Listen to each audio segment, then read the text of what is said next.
ቅዱሳን አምላክ አሜን። ሰላም ለእናንተ ይሁን ውድ የቻናሌ ቤተሰቦች እንደምን አላችሁ? ያለው እግዚአብሔር ይመስገን። ሰላም ከሁላችን ጋር ይሁን።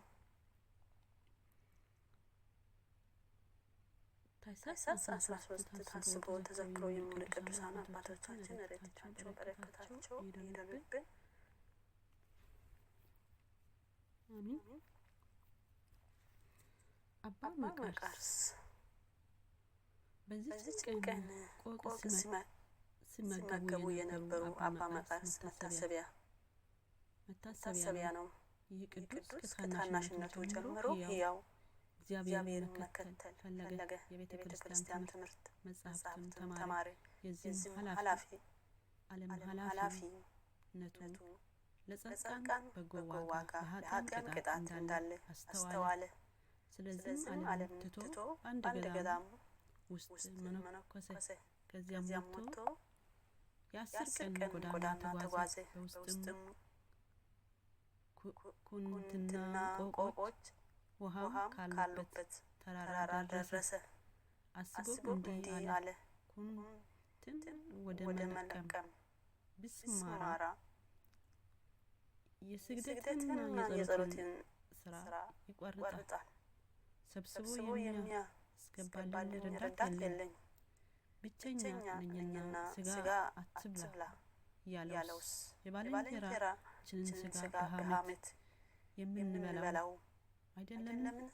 ሌላ ምግብ እንደሌለኝ ፈጣሪ ያውቃል ብሎ ከዛችም ዕለት ወዲህ ቆቆችን የሚያጠምዱ ሆኖ በየቀኑ አንድ የሚይዙለት ሆነ። እርሳቸውንም እየተመገበ ከዚያ ውሃም እየጠጣ በማመስገን ኖረ።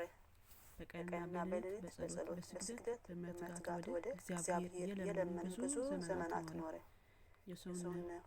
የሰውንም ድምፅ አይሰማ፣ የሰውን ፊት አያይም። ሐሜትም ሆነ ስድብ በማንም ላይ አብሮ አይነጋገርም። ከሰው ጋር ካልሆነ በቀር ሰይጣን አይመጣም ይባላልና። ከዚህም በኋላ ከቆስጠንጥንያ ከተማ አንድ መነኩሴ ዋሻ እየፈለገ አባ መቃርስ ካለበት ደረሰ። ቆቅን ሲያጠምድ አየ። ያን ጊዜ አልታገሰም፣ ግን ወንድሙን በሐሜት እስኪገድለው ቸኰለ። ወደ ቆስጠንጥንያ ከተማ ወደ ሊቀ ጳጳሱ ተመልሶ እንዲህ ብሎ ነገረው፣ እኔ ዋሻ እየፈለግኩ ወደ በረሃ ሄድኩ። በዚያ ስጋ ስበላ ቆቅን ሲያጠምድ መነኩሴውን አየሁት። የሚሰራውን ሲያይ በአሕዛብ ዘንድ ሊያስነቅፈን ነው አለው። ሊቀ ጳጳሱም ይህን ነገር በሰማ ጊዜ ነገሩ እውነት እንደሆነ ያውቅ ይረዳ ዘንድ ከዚህ ከነገረው መነኩሴ ጋር ሌላ መነኩሴ ላከ። እነርሱም በጉዞ ላይ በጎዳና ሳሉ ገና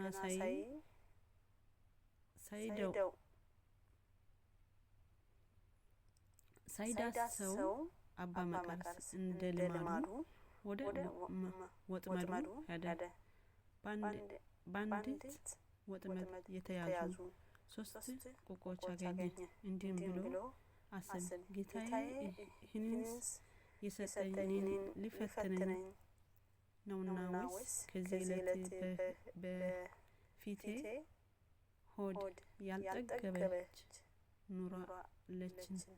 ወይስ ሌላ ነው እንዳልል በዚህ በረሃ ውስጥ ከሰው ወገን ያየሁት የለም። እንግዲህ ያሰበው ሳለ ከሊቀ ጳጳሱ የተላኩት እሊያ መነኮሳት ደረሱ። ባያቸውም ጊዜ ደስ አለው። ችግረኛነቴን አውቀህ ለአገልጋዮች ቅዱሳን ምግባቸውን የሰጠ አቤቱ አመሰግናለሁ ብሎ ሰገደ።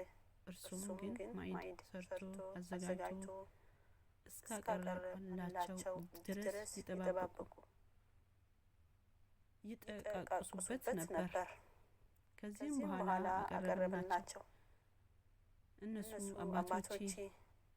አባቶቼ ባርኩና ተመገቡ አላቸው።